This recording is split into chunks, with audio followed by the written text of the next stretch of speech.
Yes, what's happening, Racing World? It's Champions Day. All about Ascot on the Morning Post this morning. Welcome along.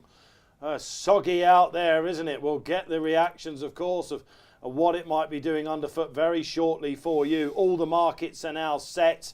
Welcome along. Like and subscribe. You know the gig by now. This is your chance to have a shout out, of course, every Saturday morning. And what a Saturday morning. We're just pretty much concentrating on Ascot. We'll give you a bit of an Irish angle as well. For the next hour or so, this is the place to be. All right. Of course, sponsored by William Hill as well. We'll open up the trading floor for you and give you some specials. Why not? Shall we get on with it? Why not? Champions Day then. 6 pearlers coming your way. Joined by a couple in the studio as well. A man who's 100% got somewhere to be on track shortly is Paul Kealy. You got the lucky tie on, Keels? Lucky tie on, yeah, hopefully, anyway. Where's the cap? Well, the cap. No, the cap. Put the cap on. The cap. This is an Ascot cap. It looks like a badger when he puts it on. I don't know why. Well, I look ridiculous, don't I? But when it's chucking it down with rain, you've got to wear something, don't you? Absolutely brilliant. I'm going to get a word with you in a minute. Posty's back. Charlie, good to see you, man. And you, mate. Yeah, great to be here. Yeah. It's a hell of a day, isn't it? It's a great day's racing, yeah. Yeah, all right. Let's open up the floor, shall we? Go to William Hill. Delighted to say in his betting sauna, Johnny the Judge joins us back. John, are we staring down the gauntlet? Let's face it, it's one of those days for punters. We've all had a say during the week. We've done a lot of study. It's get the lot or lose the pot. It is, yeah. Six purling races, and with soft ground, I fancy we might get a few results today. Oh, yes, of course you do. Shall we get some housekeeping out the way then? Come on, what's the boost? I've seen it. It's in the biggie. Get it out for everyone. Yeah, we're going to go round 2 with economics in the champion stakes. Obviously, we boosted it at Leopardstown and they won. We're going to go 5-2 from 2-1. 5-2 about the Irish Champion Stakes winner, unbeaten at 3. This has been the big target for William Haggis and Tom Marquand. 5-2, live and available now on the website or indeed the app. All right, we've got Johnny Dineen with us as well at the top of the show. Johnny Dineen is okay. Johnny is going to jump on with us very shortly. We may as well get him on and see what he's got to say. While we're getting Johnny ready to join us for our first Saturday previews, 6 of them, we're going to go meaty into it. Ground. Ian McCaskill, what are we looking at? Yeah, well, I mean, the going stick this morning said 6.4 on a straight, 6.6 on the round course, which is the inner round course, the chase course, basically. 6.4 isn't that bad. Like, you know, I mean, it's not horrific. Still going to be on the soft side. I don't think there's any doubt about that. But it was 4.8 at the beginning of September when Gray's Monument ploughed through the mud on the Stands Rail to win the big 7 furlong handicap there. So, and it's still raining a little bit at the moment. So. He can tell you more about going stick historically than his family. Well, yeah. I mean, well, look. 2 weeks ago, that? 2 weeks ago it was 7, and they called it soft. But both the Racing Post and Timeform called it good on the straight course. When you're sort of like, you know, awake in the wee small hours, do you go just check on the going stick, see how they're all getting on around the country? Oh, look, I use the turf tracks going archive all the time. Yeah, I have a look. It's on my for as long as I can remember doing shows with you, you're the one that I ask you about the ground. So nowhere near as bad as when Big Rock ploughed up the far side in the Kealy last year. Nowhere near. What was that on the going stick? That was 5 point something. You're putting him out there. It was definitely 5 point something. All right, but yeah. You know, unless it carries on raining, and let's face it, it is raining at the moment, and you said that, you know, you were 20 minutes away and it was hammering down. So unless it carries on, I don't think it'd be horrific. Still going to be soft, but it isn't going to be as deep as some of the ones we've had here. No, all right, okay. So look, it's not that bad out there. All right, the bookies tend to sharpen their laying pencils when it gets absolutely horrific. But we've got 6 beauties coming your way. Flat season as a whole. Should we have a little chat about that before we look at the papers? Kill, start with you. Of course, one of the horses that kicked us all off at Lincoln Day, Sharon, takes in the QE2 today. It's been one of the stories of the season. It's difficult, isn't it, to remember it all back? Well, there are 3 horses that won on Lincoln Day that are running today. And we've got Sharon as favourite. Montezib is now favourite.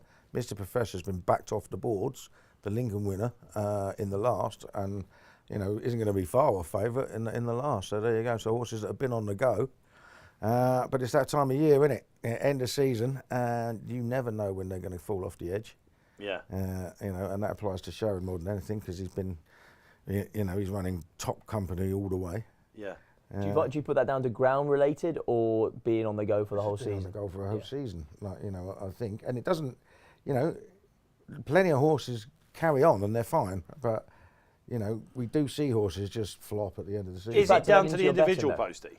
I wouldn't say I factor it into my bet. I will be prepared to throw a few quid each way at something at a bigger price in the hope that that might happen. I mean, you do that on a fruit machine. Never mind a day like this. It is definitely to do with the individual. I mean, like we look at you and me. Like I would go on for longer than you. You think so? You know, yeah. I mean, he just goes on. The bar was low there. The bar. I'll just go on. Well, and that on does and on. anyway. Yeah. Come on. I mean, If we're talking about that point of view, he would go back in with me. Yeah.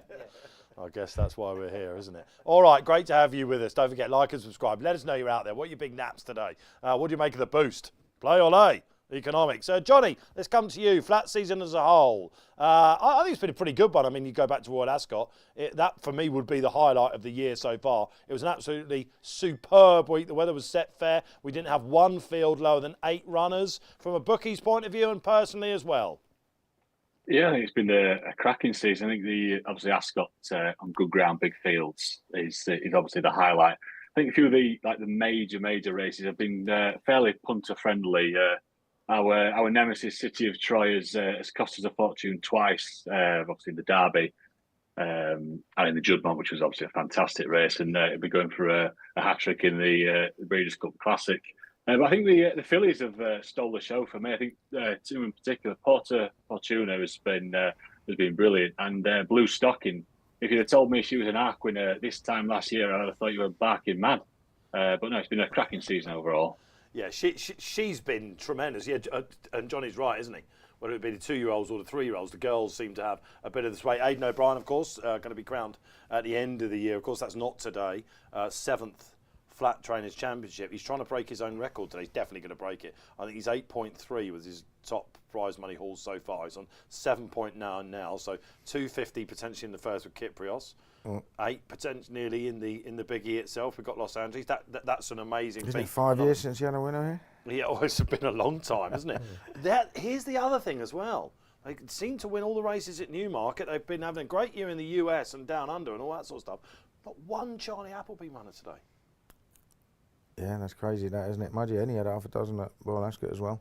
Yeah, he did. Yeah. Have they just given up on Ascot? I mean, Godolphin have got one horse. I don't know. Well, I mean, it's a slow switch to being a round the world operation rather than focusing solely on Britain, isn't it? Where the prize money's rubbish. Let's face it. Could it have something to But do do you with think the that is size as well? do you think that is what it It comes might down be. to? It might be. They're What about running, the they're running size? less and less, aren't they?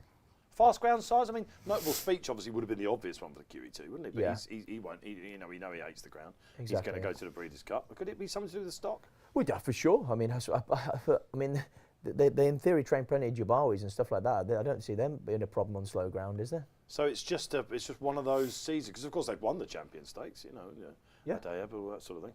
Adiyar, sorry. And all right. Anyway, that's a random one. What's your favourite moment of the flat season? Get it out there. We'll get the highlights up. Shall we have a look at the papers for you though, and really concentrate on the business of the Morning Post? This is what you get. The ultimate finale. Now, if it's numerical, Andrew Balding would have wiped the floor with all his competitors so far. 156 winners or something like that. Of course, this will be the coronation of Oisin Murphy. Unbelievable year for Oisin. So much said. Great to see Billy Loughnan there as well. Economics. Economics best will likely be good enough if he handles the soft ground. We'll be getting into that. Keith Melrose doing the analysis there, the betting editor. And this is Keith's baby. This is the Smart View card. If you put all the variables into the computer, it says Calandigan, 97%. Keep it simple if you're going to Ascot. Back the French Beast at 355. He's Europe's best miler, but will busy campaign prove Sharon's undoing? Got some strong opinions coming up on the QE2. It's the 7th run for Sharon, of course, of the season. There he is, Mr. Dineen himself. Wages at a weekend. He's coming in at 10:20. Samia looks a world wonder against the vulnerable Kalpana, who I think is on the slide. Johnny will tell us when we get to preview the filly and mares.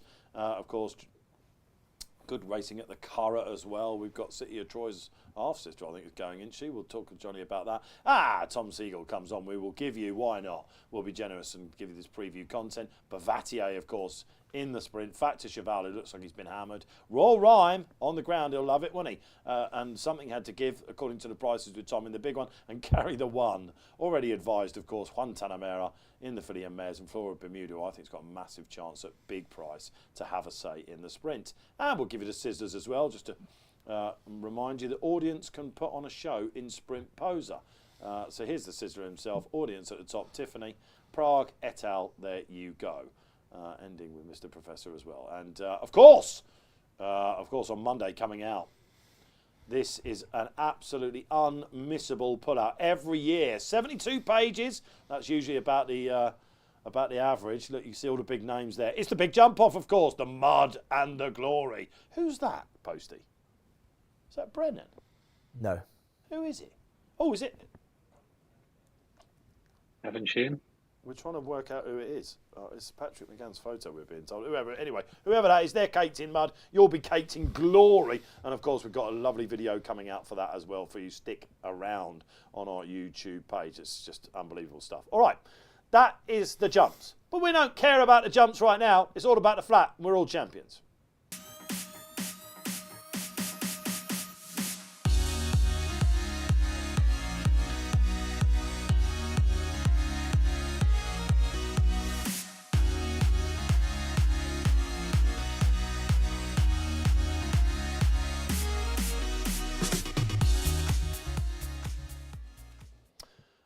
Shall we hone in? 4 Group 1s on the day. We kick off with the Group 2 though. It's the Long Distance Cup and the Equine Cash Point. It's just a cash point, said Johnny in his column. We've said it so many times. It's King Kyprios, isn't it? He just wins. Of course, he didn't do it in this race last year. We're all waiting to see what sort of price he is. Is this one we're not going to be beaten on, Johnny? 4 to 5? It is, yeah. This is one of our top price guarantee races, so we won't be beaten across the industry here. I'm slightly surprised to see Kyprios at 4 to 5. I mean, we've taken him on a few times earlier this season, and I certainly won't be crossing that river again. He's the superstar stayer, and I'm amazed he's as big as 4 to 5. And the punter's just holding off. It's a long season, I'm not so sure. There's been little bits and pieces each way for Al Nair. Trollerman is actually the worst result from an ante-post point of view. He's been really popular, but he's out on the slide now at 11 to 2. Yes, interesting. I think we have to start with Trollerman, weirdly, because of course in this race last year he lowered the colours, and all of a sudden I remember being in an area with you, and Dave Stevens was with us, one of the best known bookmakers in the country, and he was like, Frankie's won the first. And you remember Kinross got beaten ahead. Trawlerman was a terrible result for punters. Everyone's been waiting for him to come back. Why is he so big? Well, I mean, for a start, he beat Kyprios when Kyprios had only run once in a year and come back from a bad injury, not when he'd won six in a row and 4 of them being Group 1s. He hasn't run since Royal Ascot. I'm sure that's been the plan. He is said not to want the ground as soft as some people are expecting it to be. Like I said, I don't think it'd be that bad, so it'd be all right. So there are reasons for opposing him, but I think Kyprios is, the Kyprios we've got now is a better model than the one he ran against last year. But if he won it last year, he's going to be fine on the ground today, isn't he? He was terrible last year, wasn't he? He should be, yeah. I mean, I don't get it. Whoops, that's my phone falling on the floor. I'll do your work for you. But I think, at the end of the day, he hasn't been seen for a while. Kyprios has carried all before him and won, pretty much easier and easier every time he's run. Al Nair's burst from nowhere to come and look very, very good. Yes. Winning at York and then Newmarket. So there are reasons why he's fallen down the pecking order. Well, he would have won at York in another stride, of course, wouldn't he, with Vauban? Yeah, he's had only the 2 runs for Tom Clover. Okay, so where do we go with this punter? So we're looking at a 4 to 5 shot. This is the top price guarantee race every time with William Mill. You'd imagine this is the start of the multis all across the land. Wins? Kyprios, yes. Definitely, yeah. As in, I mean, before early in the week when Al Nair was bigger than Trawlerman, I quite fancied the Kyprios Al Nair forecast, if I'm honest. But I mean, I probably still would look to play that as well. But I think 4 to 5 Kyprios is a good bet. Yeah, I mean, it's very hard historically to knock him out. Everything he's done this season suggests he should just turn up and win. But of course, we're talking about horses at the end of a campaign. But you're against him then, obviously. No, I'm not. I think he'll win. I'm just trying to play he's devil's tough advocate. as nails, this horse, isn't he? Like, 100%. I would. Maybe in the Cadran last time, it didn't look like he was. I think throughout the home straight, I was like, is he going to go away? Yeah, but he does that. Like, the amount of times you think, hang on a minute, is he putting it all in?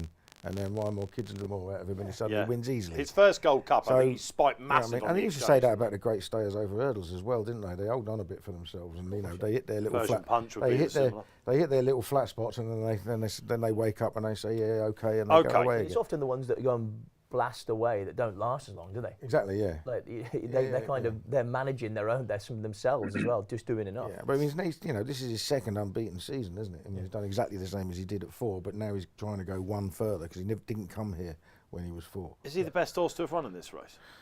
At Ascot.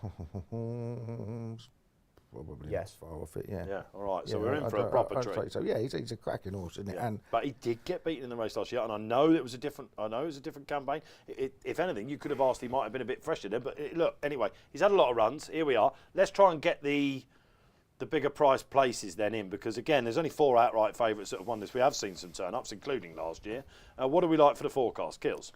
I think the Euphrates is quite interesting. I mean, he could be the next Aidan O'Brien top stoker, and he was only beaten 4 lengths doing the pace-setting job in the Irish Ledger. Oh, because you remember Calandigan, didn't he? He ran well. Yeah, but he was only beaten 4 lengths by Kiprios in the Irish Ledger. He's come out and won the Irish Says as a 3-year-old off a high mark. And the Irish Says miles better than our race now, isn't it? It's €324,000 to the winner. So, that's a big price for a horse on that sort of upward curve, especially having gone up in trip. 33s. I'm kind of hoping that Burdett Road runs well without finishing completely knackered, because I think he's lobbed in over hurdles now, and I thought the Great would be there for his the taking of hurdles. Will he relax well enough in this? Well, I mean, I'd imagine, they've suddenly discovered that the best way is just to let him get on with it. Let him go, yeah. Like, you know what I mean? And whether that'll work over 2 miles on softish ground, I wouldn't be absolutely sure. And that's what I'm worried about, is him finishing knackered and ruining his chance in the Greatwood. Because I think it's a good thing for the Greatwood if he goes there fresh. We're going down the jump zone. I knew you were going to do this. That was your horse to follow, of course, for the season. All right, so Burdett Road, you're hoping it runs well. What about Bellocchio, just quickly? This is Willie Mullins. We haven't seen him since Royal Ascot's success. A lot of people thought we'd go to Ebor, a lot of people thought we'd go to Says. They've kept him for this. If there is, I'm looking at something at big prices here. We probably haven't quite seen the best of him yet for Willie Mullins. Well, I'd say that's definitely true, but we're going to need to see a lot more, aren't we, for him to be properly competitive. Yeah, I mean, it's strange how he hasn't run in any of the big flat handicaps as well, isn't it? Why didn't he run in any of those? Yeah, probably a bit of an issue. Has he just not been ready? You'd say definitely, because there'd have been more obvious opportunities for him since Royal Ascot. It's supposed to be the Ebor, wasn't it? I think. Exactly, and then all of a sudden now he's pitching straight into a Group 2 against probably the best stayer we've seen for quite a while. Yeah, okay, all right. We think, most of us, that Kiprios is going to win, and we're assuming you're the same out there. He did meet to fate in the race last year. We've given you a couple of alternatives. Sweet William, do we give him a mention? He looked a totally different model last time at Doncaster. I'm trying to give them all a mention here. I haven't seen him win like that for a little while. Yeah, he's worth a mention. Look, he's a solid horse. He's got plenty of ability. We won't have any issues with the ground. Nope. His price is probably where it should be, though. All right, okay, that's that. King Kiprios, good luck if you are playing and if he's in your multis. A big push for that. Right, let's go on. A completely different puzzle. We're on the sprint track, of course. 20 runners go to post. I don't think there's a none yet. John, what do we like here? Proper race, 13-2 to field. Yeah, we're paying 4 places here, and I think you'll need them. I think 13-2, the field sums it up. It's really tough. Monsiv's been really popular ante-post, but he's fairly weak now. Up to 13-2. We're going after Kinross here. We're top price at 8-1. I've been to Ascot a few times on Champions Day, and I've vowed I'd never ever back a horse drawn high on that day again. So we're really keen to be with audience here. It's a different line of form. I think double figures he was yesterday when declarations were made. I think I could see him flying along on the far side. Have been really tough to catch. I think audience is a cracking bet here. Oh, I think you're going to be joined by a panellist shortly. It was interesting to see John Gosden's comment in the paper today. He said, "I think they'll come stand side because of the shade of the grandstand." It was all of a sudden it was getting to Graham Rodway's umbrella theory. So I heard this as well about that's why far side has been benefited because it gets the sun more, is what Gosden had said slightly before. dry. I actually mentioned G-Rod about this last night. He goes, Uncle John's given the reverse umbrella theory. I was like, that would confuse me even more, G. But it's low numbers historically kills are favoured. Of course, Kinross was 17 out of 18 when he did. I think he came up the middle though. Yeah, and you had Gordon Lord came up the Byron middle. as well. I think 4 of the last 10 winners have been drawn 1-4 or something like that, or 1-5. 66% of the first 3 places in the last, this century have been 1 to 10. So yeah, it's it has been historically an advantage to be drawn low. The stalls are on the far side. Doesn't really matter when there's 20 of them running across it, I suppose, but they do tend, and if you go and watch videos, they do tend, a lot of the time to all want to go over there. Yep. Yeah, well, there was one year, I was just looking down, it was, I want to say, was it Don Juan Triumphant's year in 2019? Yeah, they went there that way. Yeah, they did. Anyway, look, we're talking about the draw. It's very difficult to come from high. I actually really like Flora Bermuda after her run in the Sprint Cup. She's in 20, so I groaned a little bit then. She'll, I imagine, be held up into the come. I'm going to just let her run at 20. So I honestly think she's got a very good chance. I remember being at Goodwood last year when she won. It was the worst ground in the summer I've ever seen at Goodwood that year. Do you remember last year? It was horrible. She ploughed through it. She beat some good horses that day. She actually ran a cracker as a 2-year-old in the Queen Mary. If you look back that as a 2-year-old, she won her race on that. That was Crimson Advocates year. She won her race there. I think Ascot will suit. She was going to go to the Foray. They pulled her out, I think, because of the draw. If you like Montesib and if you like some of the other any horses that are in the Sprint Cup, you've got to like her. Tom Siegel put her up at 20s as well. That's my big price shout of the day. Of course, Oisin Murphy hasn't had a winner at Champions Day since Roaring Lion, believe it or not, in the QE2 2018. He's champion jockey today. That's one of his big ones. I've put a lot of eggs in Oisin's basket today. Not usually a bad thing. Have you? Right. My eggs are in the Gosden's basket here, though, with audience. You're with the judge? Yeah. I mean, it's one of those. In terms of quality, what he's done this year was just better than better than anything else, isn't it? Go through He was one of only 2 horses to beat Sharon for a start in the Lockinge. He's absolutely destroyed Kinross in the Lennox. Now, you've got to forgive him that last run, but by all accounts, he struck himself in the stalls, getting upset by Lake Forest's antics next door. We've got withdrawn, and you can, if you can forgive him that, in terms of ability, he's officially £7 better than the next best horse in the race. Will he be a sprinter? Going back for sprinting for the first time since he was 3. That's the question, isn't it? Well, that is the big question. He had no issue whatsoever. He travelled, as a 3-year-old, he travelled really, really sweetly when he was third to Lethal Levi. In fact, so sweetly and didn't get home that they dropped him to 5, and he had no problem living with Night on Earth, although he got beat. Yeah. But he's a far better model now. A few of us get quicker as we get older, though. Some do. Frankel's damn did kind. Well, it's, you know what I mean? There's a comeback, but it's a completely different pace, isn't it? Do you know what I mean? The tempo. So is he's got to do something. Okay, but look at the past winners of this, though. Oh, they all won a little bit further, right? Kinross is a great case. There were 4 in the last 10 years have won over at least a mile. One won over a mile 1, another one won over a mile 2. I did read your scissors last night, and I thought he's given us a bit of credit. No, the argument's strong. But it's still got down to the individual, isn't it? Still, as in it just will be fascinating. You don't like him. Of course it is. You don't like him. I don't like him. I wasn't. It proved too quick him. for Wizard of Eye in the Lennox or whatever it was. Jubilee or whatever it was. Oh, right, okay. You know what I mean? Yeah. Earlier this year, after he'd won the Victoria Cup. So, there's obviously a risk that he's not really a 6 furlong horse and it'll be too quick for him. And There's certainly, also a risk that he won't want the ground that soft either. Sure, the prices you were on, you're getting a big price about a top class horse. Yes, but this is the point, isn't it? There is potential. Tom Siegel was saying earlier in the year when he was tipping in the Sheridan for the Commonwealth Cup, said because he ran in the Guineas, he said the sprinters are no good generally. Yeah. Right. And the milers are much better. Right. Yeah. And Montesib's a good case in point. I mean, DJ was on the show last week. David Jennings saying this is one of the bets of the year. His Ascot form is something of a worry for me. I wonder whether he'll just be going too late even in this. I don't know, but he's another horse who spent 2 years running over 7 furlongs in a mile before getting dropped back to 6 furlong last year. I think I can understand why he's favourite, and I get it. And if you're Kieran Fallon, who's only got 1 ride today, you've studied this race and you're thinking, I'm just going to look where audience is and try and keep tabs on him. That's assuming audience can lead. This is all on the far side. But Posty, this is a race, isn't it, where you can genuinely look at 10 of them and make a strong case for them. I'd say even more potentially. Yeah. I mean, like I came down with Spycatcher who's 3rd last year, but it's ground related. And look, I suppose from what Keels has flagged up. If the ground isn't that soft, then it's got to be a negative for him. Yeah. But, you know, he was good at Deauville in a Group 3, granted, on the only time this year he's really faced very slow conditions.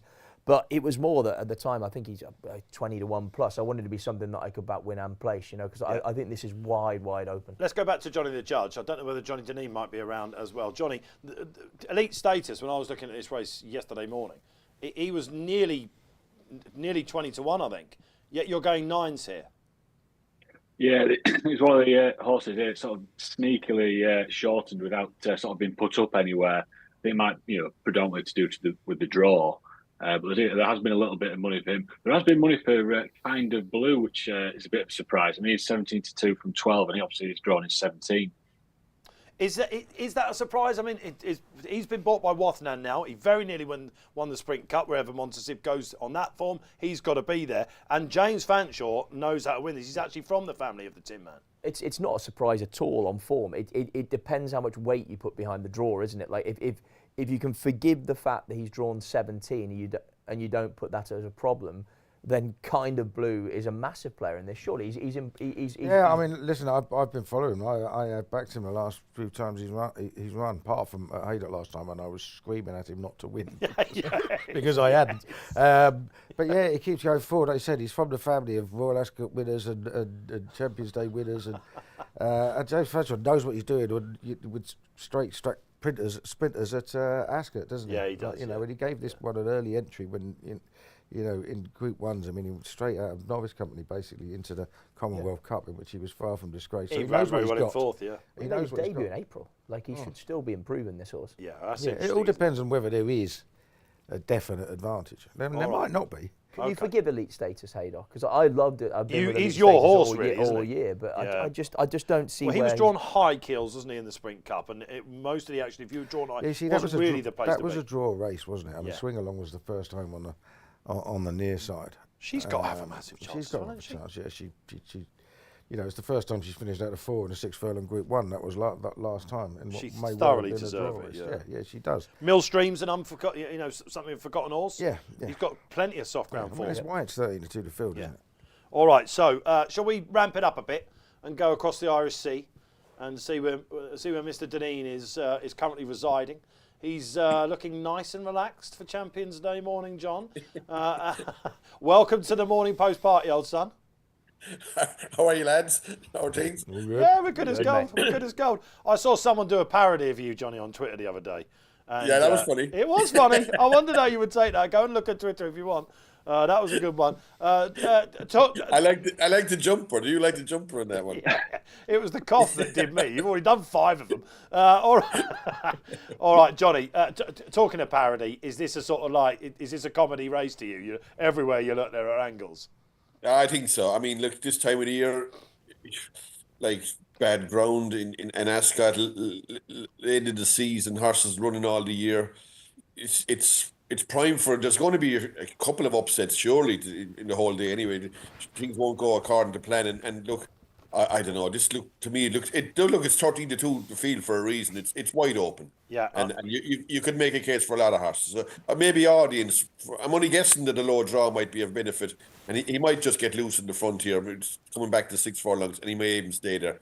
But I wouldn't be having a bet in the race myself, to be honest. that's another tick for audience as Kills looks desperately run for some water. You were like, what have I done with the jug? in it? No, I didn't know, what they've done with the absolutely. jug, but there Honestly, you go. these producers, they You are. mentioned. They are testing individuals. Right, okay, let's move the party along, shall we? We're 2 races down. Johnny's with us for the rest of the show, which I'm delighted to say. We've got the Irish Angle coming up. We've got the Naps as well, but let's move through and let's get the third up. Yeah, it's the Fillies and Mares. Look at the price of Kalpana now. I mean, how short was she, Johnny the Judge, when it was like ante-post? I definitely saw sub 2 to 1. Yeah, I think it was she was 7 to 4, the lowest she's been, and there was maybe a little combination of when Blue Stockings was out, she wasn't going to run again. I'm not so sure, but we were laying the 7 to 4. She's been in a lot of multiples. She's really, really weak now. I mean, from a price point of view, I think she's actually a bet at 9 to 2 or a big game. If the ground isn't as bad as everyone's making out, and she could be top class. There's been ante-post money for Quintana Mare. I think Tom put that up a few weeks ago. I would expect she would drift in show you. German horses aren't particularly that popular come the off.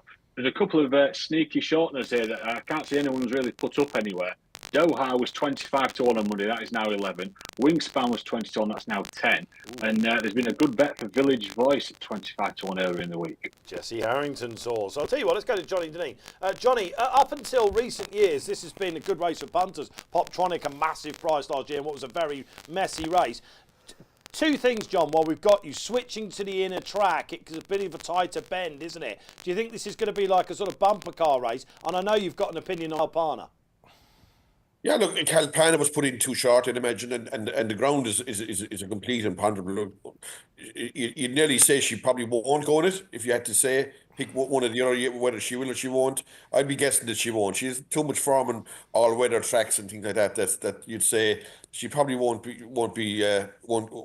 she'll be inconvenienced here. Look, I just think these are types of races where you can maybe go down the page a bit and look for maybe the chance of something coming from out of left field.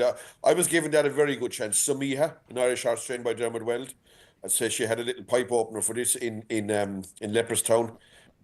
This ground will suit.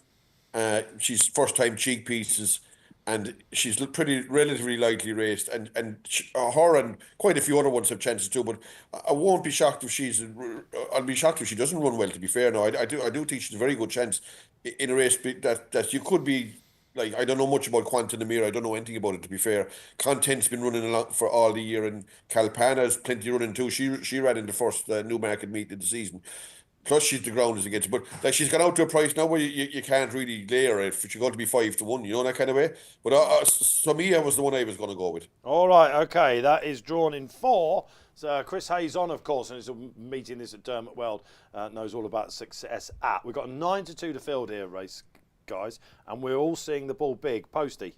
Yeah, I like Doha. Yeah, as in Johnny said, there's been money for it, which is a positive. You know, out of Trev, who needs no introduction. I think this trip is going to be another plus for her. She was good at St. Cloud, very soft ground. Before that, she was second to Tamfana, subsequent Group 1 winner. Rafe Beckett with a filly that needs no introduction. I mean, he's again a fantastic season he's had. And yeah, I thought she was very interesting. I mean, certainly she was even more interesting when she was 25 to 1. I remember around about this time last year, she slopped through the ground at Windsor. Do you remember? He was absolutely hot demon in France last time. And she's a Royal Ascot winner, of course, as well. So. She's out in stall 14, but wide draws in this race actually do quite well. Yeah, it's not necessarily this advantage. You've got to remember this is a different track, obviously, but the same might hold because it's even tighter, isn't it? Yeah. But, you know, you get in trouble on the inside. I mean, at Royal Ascot on the round course, you don't want to be drawn low. You don't want to be drawn low. Like, you remember this race last year? They were all knocking each other about. Yeah. Well, Blue Stocking like she was going to finish 10th. She for a place. Last year was a funny day altogether. You remember last year, nothing could come from off the pace all day. Correct. And Poptronic was up there throughout. Poptronic was up there throughout. Even the gatekeeper made all in the mile race. Yeah. And mentioning that, the last 7 furlong handicap, big 7 furlong handicaps have made all every time. Yeah. We're used to coming from behind at Ascot, aren't we? But it's not been happening. On Champions Day. Yeah, it's not been happening. Okay. So I'm hoping Tiffany will get a reasonably prominent ride. Yeah, you've been giving us a big push, haven't you? Yeah, I think she's got a right chance. I mean, the only time she got beaten this year was in the Lancashire Oaks when she slipped on the bend. And although it didn't look a bad slip, I think that scared her and unsettled her. And I didn't think she ever looked happy after that. She still finished second. But she's won easily every other time she's run this year, and on a final start last year. She a couple of times listed in group company in Germany on softish ground. She relishes it. She's won going away every time. She's strong at the finish every time she runs. And I think that's what you need at Ascot. Yeah. So I think she's going to relish it. I think she's got a right chance. I totally agree with Johnny. I think Calpana was a terrible price. Yeah. I think that's just market reality. Why was she so short? She hosed up in the September Stakes. Well, she hosed up in the September Stakes, but it's an all-weather race for a start. But even on that win, she doesn't come into this race as officially the best horse in the race because that's Content who won the Yorkshire Oaks. Yeah. She's not on the figures miles better than everything else, and that sort of price suggested she was. Obviously, she has potential, but she's never run on soft ground. Yeah. So, there were all sorts of questions. Is that being lulled in by visual impression, though, because of the way she won the September Stakes? Like it looked. Yeah, I mean, visual impression is very dangerous. That's what I'm saying. That's what I'm asking. On a Monday, is that what it's priced up because of? Well, as Johnny said, people were backing her at 7 to 4. On a Monday, the head of our analysis team, Ron Wood, does an email push, and he talks about, he analyses properly with the sectional. He's a big sectional fan, Rod. He's got a massive following, very clever chap. He was bigging her up massively, but he said, I wouldn't want to take this filly to the filly and Mez. She looks made for the Breeders' Cup to me. They're obviously hoping she will be Blue Stock in Mark 2. They've got Enable, of course, who won the September Stakes as well. It's a long time between the September Stakes and Breeders' Cup. I'm not suggesting that this is going to be a prep in any way, but this will be just keeping her on the road. I think that will be her target. A lot of these will be. Let's talk about some of the others. And you mentioned officially the best horse in the race. I think we can put a line through Content's run last time out in France. If you read Aidan O'Brien's comments in the paper today, whoever did that, whether it was DJ or Richie or whoever it was who got that quote, they managed to finally get something out of Aidan. And I say finally because he's the master of straight back heels, isn't he? Yeah, what did he say then? He said basically when she went to France, in France they can't wear just earplugs, they've got to wear a hood with it as well. Right. And apparently she just freaked out. It was a slowly run race, put a line through it. She has got no problems with soft ground. There's a big historical tick for this race. If you read the excellent Kevin Morley's trend on a Saturday morning, 9 of the last 10 I think had run in a Group 1 on their last. A Group 1 form is very important historically in this race. There's only 2 that ran in a Group 1 last time. It's her and it's the Queen of Pride. Okay, that was in the Yorkshire Oaks, of course, and Content last time out. I thought Queen of the Pride was interesting as well, who beat Tiffany last time. I'm slightly worried about the ground for her. They're 2 that we should really talk about because punters are backing her. What, Queen of the Pride? Yeah. I mean, I'm still not convinced that she didn't win that race just because Tiffany wasn't quite right, to be honest. Evidently. And she didn't run that well last time, did she? So she was very strong at the finish. It was enough for them to put her in the Yorkshire Oaks, wasn't it? Yeah. When they had Emily Upjohn. She ran no race. But I'd rather that than her finishing 4th or 5th and you go, all right, you've got the limitation. So you when can it's ride too it bad off. to be true, and if one trainer knows how to win this, it's John. Yeah. So again, and I could just see it going well, but the ground is a slight worry. What about Content? Is anyone really warm to her this year? Johnny Dineen, you'll know a lot about Content, obviously, not just because of the Irish link, but she's a filly that I think you've put up a couple of times. John. She pulls like stink, doesn't she? How on earth did she win in York? Yeah, look, that was a great performance to win in York, considering what she did like all the way through the race and pulled like for a long period of that. Look, she's a horse with a filly with a lot of talent. She's been on the go a long time too now, Content at the same time. So, and look, she has to come back from whatever like excuse they had. They invariably do have some sort of an excuse for a bad run anyway. But it would be worrying for me coming in. Now, would I be shocked if she won it? Of course I wouldn't. But she does have to put a bad run behind her now. And sometimes mares when they go on a downward trajectory, they find it hard to recover their form, and I'd rather being maybe on the up than possibly being on the way down for the season. I found it very difficult not to look at the painting behind you there, Johnny. I have to say you've angled that tremendously well. You framed your shot. That is. We've had a little bet on here whether that's Mrs. Dineen or not. Yeah.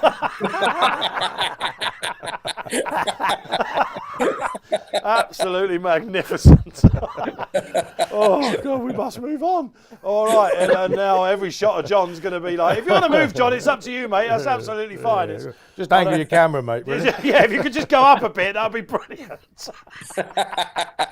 All right, marvellous. Let's talk about Juan Tanamera then, who lowered the colours of arrest on what was supposed to be a rest day and Kieran Schumacher's big day in France last time. She came from absolutely nowhere, hosed up, lots of good judges like this, Tom Siegel, etc. Yeah, I mean, she's got to be a player, hasn't she? It was slow ground, first attempt at the trip, got it very well, and on the upgrade, and yeah, with that form behind her, then she's got to be a player in this. All right, okay. We've got to move on, guys. That is the filly and mares. Let's go to the QE2, shall we? It's the mile. It's been won all by some really top milers. The top miler, of course, of 2024 has been Sharon to this point. He's having his 7th run, 7-4. Johnny the judge. Yeah, he's been fairly weak since declarations, but the money is starting to come for him now. I mean, here's the standout miler for me. I think Tanfana, who is second behind Trollon as a worst ante-post result at the moment. 72. I think that is fairly short. That is. I think that form at Newmarket has been overplayed, beating a ever increasingly moody Inspiral and a unfit Nashua. I think that's getting overplayed a touch. That's been a little bit of money for Henry Longfellow, 17-2 from 12. Oh, Henry Longfellow. All right, let's get to this then. Again, bull big time. Sharon just wins, right? Yeah, just wins. Yeah, I mean, like I think he's stand out. He's been the only twice he's been beat by like freak sort of runaway performance on the front end. I think last time Sylvester de Souza would love another go at that race at Longchamp, and conditions is fine. Yeah. Almost enhanced his reputation last time, didn't he? Despite defeat, he was the only one that flew He on. got a shocker, didn't he? Let's face it. Really? Do you think? Yeah, I thought they all got a shocker by the winner. No. I mean, I was being polite when I said he'd Sharon. make another go at it. But You're livid. He should have won. There are plenty of jockeys who are man enough to stand up and say, "I'll cock that up," aren't there? Like, what I mean, everybody makes mistakes. We all do, and we all Count them on one finger. We all do it sitting on our ass, but there's no point in hiding behind it. You Should have won. should have won. The only horse that's beat him is already when he was blew the lights out from the start. He's easily the most likely winner. But it's not your sort of tip. I've only backed something against it in the hope that it's one race too many. That's the thing. And I liked, I like looking at some of the others. I mean, they don't excite me. And Prague has just sort of excited me since he's dropped back to a mile. I mean, he started over a mile too. He only made his debut 4 months ago. Should have won his first run at a mile, but he was held up and keen and ran into a world of trouble. And then he was keen again last time, but he pressed the lead against Poker Face. Now, it's only Poker Face, but he won by nearly 4 lengths. He's down on soft ground. He's a soft ground miler who's got very, very few miles on the clock. And I thought he might be one to improve and bustle them up. I've had a few quid each way. It'd be one of my smaller bets of the day, though. Oh, I tell you what, you want to watch out if Dylan Cunha wins this race. He'll be coming to find you, and you will be having a late night. Well, they've 70 grand to supplement him. So Danny Tudhope on Mr. Straight Track at Ascot. It's just where he settles, isn't it? That's an interesting play. Yeah, well, I hope he's prominent again, because I know he finds plenty, even though he does pull now. Making all on the Straight Track at Ascot. For what it's worth, I thought the French Guineas when the Metropolitan was massively overpriced. I loved the ground. He ran really well in some of the big races, and 3-year-olds have a great record in this. He's overpriced for me. If you're looking at the likes of Sharon and the rest of them, and I like Factor Cheval as well. I can see where Tom's coming out of this. Yeah. That Queen Anne run was one of the biggest brain farts from a jockey at Ascot I've ever seen. You have Mikel Barcelona on. He actually, Rainier, his trainer, threw him under the bus in his comments as well. He obviously didn't like Mikel Barcelona much. He said he cocked it up in this race last year as well. There is, if everything goes right from stall 3 for Factor Cheval, he has to be in the finish. Doesn't he? Surely. I mean, there's no Paddington. He can follow him home. He'll like the ground. Forget Ascot, and he ran really well in the Sussex as well. That's my 2 pennies worth. Mr. Dineen. Yeah, look, I do think Sharon is a class above these, but it started running in Doncaster first day of the season. Now it's here the last day of the year, so it has been to a good few battles. I do rate it as the top miler by a distance, to be honest. Definitely, I wouldn't oppose it, but you find it hard. I find it hard to back horses at these kind of odds in these kind of races at this time of the season on bad ground. You've seen horses like Paddington here ran this race last year. Like, had been doing everything right and just arrived here and just couldn't walk. And even though he had form on soft ground, he got beat maybe a furlong in a race. You know what I mean? So you just don't know what's going to happen. Like, if I didn't back Sharon, I don't know what I'd back. I do think if he doesn't win, maybe literally anything could win it. You know, that kind of way. I wouldn't be surprised if a real outsider even won the race. But I wouldn't oppose Sharon, but I don't want to back it either. That's the only thing. All right, okay. All right, Johnny, again, we're all looking at the photo. So it sounds like, I don't know, we haven't really got enough time to do this, but it sounds like Johnny's sort of a backer, but he doesn't quite trust it. Again, historically, you don't want to have more than 5 races coming into this. Sharon, 7, and yet it's not putting Posty off whatsoever. Big Rock had about 9, though, didn't he, last year? A Big Rock.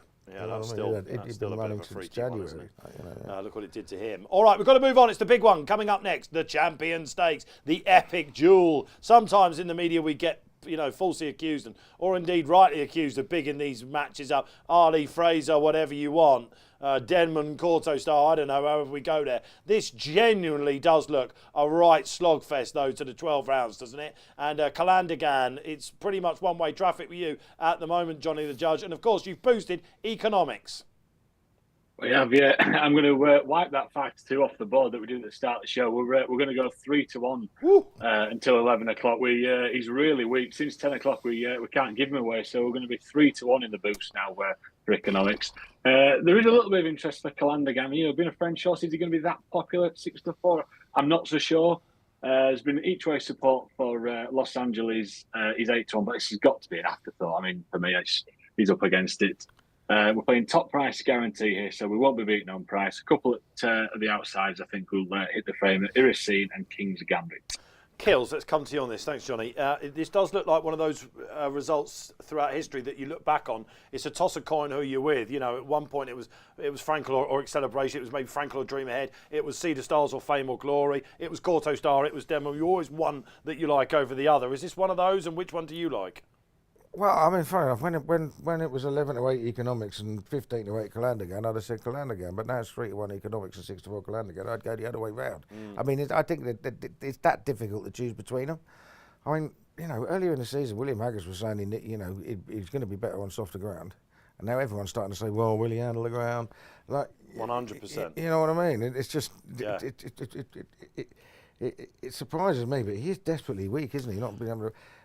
Go into the comments again, Kills. If you read in your members club or we pick up the Racing Post today, you'll see William Haggis, who said he needed every week after Ireland to get here. That concerns put me me. off Yeah, slightly. That's the worry, isn't it? Because this was going to be his big target, whatever. You know, they're all there. It worries me when you then factor in soft ground as well on top of it. If you know, like, Does it take that much out of him? Well, you know what I mean? If he's saying it took him, you know, and you're running on good ground, but and he's back, but like it's taken him this long to get over it, and now he's going to enter into what is going to be a real proper test on the ground. That worries me. There is a line of form, before we go to Postie's thoughts and Mr. Dineen's as well, there is a line of form through Illinois that suggests that Los Angeles is up there with Calandagan. Now, Calandagan beat a horse called Trafalgar Square. Right, okay, I think you might have beaten him twice. Trafalgar Square is a very good horse. You saw him on Arc Saturday chasing over Illinois. He's just improved throughout the season. And yet, Illinois, we know that Los Angeles has his measure whenever they race against each other. He's a better horse, isn't he? And as much as I love, Illinois, but 8 to 1 about Los Angeles. Is he the one that comes? Is he the one that should be priced shorter? Forget what the. I agree with Johnny. It just seems like an afterthought with him. They did it with Magical, who finished 5th in an arc. Yeah. Came and finished here. Sealaway was the other winner here. He didn't run in the arc, I don't think, Sealaway, but he no, can there's one horse in a race with form at its very best that would make it literally each of 3 in terms of ability, but that form's all ancient. It probably had hard more races than a off year the front, ago, and that's Nashua. Oh God, yeah, Kills, give us a case. Right. Well, I mean, she was rated 122 last year, which is right up there, giving her £3 weight allowance with them. But obviously, she's done nothing this year. She's had 2 runs, one in Dubai, one behind Tamfana last time. Although she wasn't given anything like a hard ride at a time. That day.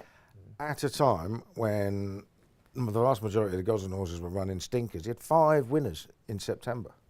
Yeah. Which is just ridiculous. Yes, yeah, it is very poor. Completely unheard of. There's a reason they're bringing her back. Like, you know what I mean? She could go straight to the paddocks now, couldn't she? She's done plenty. So she's half interested. Now, I actually think Calandagan's going to win. I wouldn't back him at 11 to 8, so I'd look for something else. Yeah. And I might take a little chance on her because, she has form. She has form in the book from last year that says she's better than all by the front 2.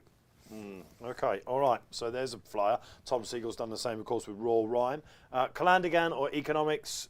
I like Los Angeles, yeah, as in, obviously 3rd in the arc. I think Aidan said afterwards he felt they didn't go quick enough. They didn't go hard enough with him. He's drawn 10, which is a good draw for this, so Ryan can get out, assess the situation. I just worry, my feeling about it is I could see Calandagan getting locked up. I don't think 1 is a good draw for him. Like, he has to be slotted in, or his best performances on his last 2 starts have come from being slotted in. If he gets boxed in down the inner and can't get out, I could just see Ryan on the front end taking advantage. And then he can maybe turn the race into a slog and draw the sting out of Economics. That's a setup I can envisage happening. Calandagan, my issue with him is that Royal Ascot King Edward form, it's not worth the paper it's written on. He beat a horse called Space Legend. Tell me who's a good horse in there. The Euphrates was in there, an Irish Says winner, right, okay, it's not a good race. So it's this York run that you're pinning it on, where the clock didn't lie, blew it up, he finished a clear second to City of Troy. But there's a horse... Having come from miles away. Yeah, but he sat off, like City of Troy blew the race apart. Are we just pinning our thoughts on the handicapper he's got him rated £2 higher than Economics. Are we pinning... Because without that run, okay, he's 120 at best, all right? Now he's won 25. Ghostwriter in that race. Okay, what's he done since? He was beaten, of course, in the Irish Champion Stakes behind Los Angeles. And so are we just pinning this? It's interesting. I'm sort of playing, an advocate with this. Is the International the best race of the season You for could be right. once? It is. If for the winner it is. But was he flattered to do what he did? That's coming what from I'm... behind? Because Ascot doesn't... While he looked like a that's what monster I and he asked. thrashed But them, he's won at Ascot. He's won on soft ground. Yeah, he's done no problems with the ground. You know what I mean? So he's he's probably the most solid of the lot. All Whether right. you want to go that short in it? Yeah, Johnny it's surely just- won't like him. This though. is Mr. Dineen has been trained, sitting French here. ridden He's been at changing Ascot. his paintings behind him. Now it's the time for the final line, John. Economics, Calandigan, any of the others? Yeah, I don't think it's a two-horse race. I didn't fancy Economics at all, but looking at the drift, it doesn't look like I'm on my own. I just think the ground is a huge concern for starters. Even though somebody's telling me that they wanted soft ground all year, I'd find it hard to see how that could be the case. Calandigan is a favourite. I wouldn't be mad about myself, and it's very short on the back of one run. I agree with what you said there, David. About everything's pinned on one run. Like he was 10 or 12 to 1 in the morning in that race in Ascot. No, he finished up a bit shorter, and now he did win well. But I can see him being ridden. Like maybe something similar to where he was in Ascot. And if he is ridden that way, he could struggle. In my opinion, he could anyway. Look, I even reading the quotes of the jockey. He said that he was a bit. He preferred that he wouldn't around horses, all this sort of stuff. So I could see him being last at some stage in this race, you know what I mean? And trying to come, maybe switching them wide up the straight and trying to nail them all down the outside. Those tactics come off pretty infrequently, I think, anyway. And he'll do well to win with the ride he's going to be given, but ridden by a French jockey who are, I don't care what anyone says, are always huge liabilities in races like this. And that's genuine. Stefan Pasquier. He's like... he could ride on Mars and get the... He could get, you know what I mean, a favourite up in Mars. It's the whip action, Johnny, isn't it? You don't like that. I just don't. I think they're no good, Charlie. To be honest, I was watching this guy. He rode the second horse in the Arc, right? And I looked at him and I said, "Who was riding that?" I mean, chap wouldn't ride a rocket horse, and it was him. I don't know. I think he'll need. Look, put it this way: he'll need the nuts to win. He won't win. He won't win if it comes to jockeyship anyway. Calandigan won't win because he'll be found out against the likes of Ryan Moore and them fellas. I could see Los Angeles having a chance. The fact that he probably won't have to force the pace here is going to be a help. It'll sure to be a good end-to-end gallop, but making the running probably wasn't ideal in the Arc. And I definitely consider King's Gambit. Possibly should have won here at the Royal Ascot meeting and has a bit of form and soft ground. It's coming here relatively fresh. He's a dangerous horse, I think, but the way I was looking at it, I'd definitely be against Economics and half against Calandigan too. I'm glad that you mentioned King's Gambit there, John, because I guess on the JRB form, although Economics probably wasn't wound up to beat him in Dover when he did, he powered away from the line. Wherever that finishes, King's Gambit shouldn't be an 18-1 shot. All right, that's the Champion Stakes done. Let's just get a line then. Calandigan, but Nashwa will run a biggie. I don't know, but I could see Nashwa running a biggie. Yeah, all right, great stuff. Los Angeles. I think John doesn't like the top two, basically. For what it's worth, I think the more he drifts, forget about Economics, this has been his target. I will be backing it. All right, okay, let's go to the Balmoral that signs off the card before we go to the naps. It's the handicap, of course, and a lot of people saying, what on earth is a handicap doing on the betting, Johnny the Judge? But this is a cracker, isn't it? This is the culmination of all of those races, starting at the Victoria Cup, all the way to the end. It's an absolute belter. We see gambles aplenty. Who's hot? Ryan Moore on your joint, Fav? Yeah, he's on their Thundering, but drawn 21, so I'm not sure his price. I think his price will drift from that point. We're paying 5 places here, and we've seen. Well, I put these horses in on Thursday. I thought they were a few notches under the rest of the industry, but they just continued to get shorter. State Actor, we'll get on to shortly. Carry the One, Bo Pedro, and Mr. Professor. They're drawn 2, 3, 4, and 5. Mr. Professor was 33 to 1 a week ago. There's been some really good money, 25 to 20, 16, all the rates down. All right, brilliant. Yeah, a lot of it yours, Keels. Yeah, I mean, Mr. Professor, I was going through it and you see his form figures 1-0-0, and then you go back to that Lincoln run and he absolutely hacked up. When he was fresh, of course. He was running all over them. 1, he was fresh. 2, he had soft ground. He's never been out of the first 4 when the ground's been officially soft. His 2 runs since, one good and good to firm. He did nothing. He dropped a couple of pounds there, so he's £5 lower. He's been freshened up.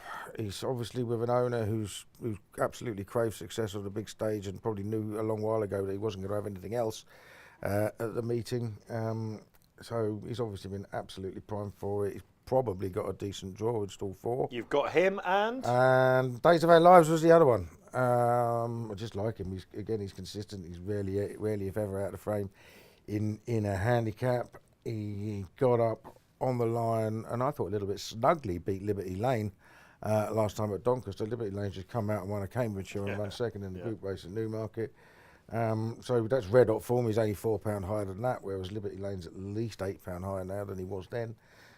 So he's well handicapped. You could make cases for lows though, can't you? Bo Pedro was £6 lower than when he was third in the race last year, and he was third in the Cambridgeshire last time, and I backed him a million times without ever getting a win out of him.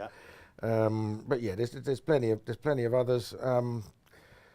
The Irish Horse State Actor, I have a little worry about him going through with it. We're going to hear a bit more about him in a bit. Here we go. Okay, he ran a big race at the Coa last time. Charlie?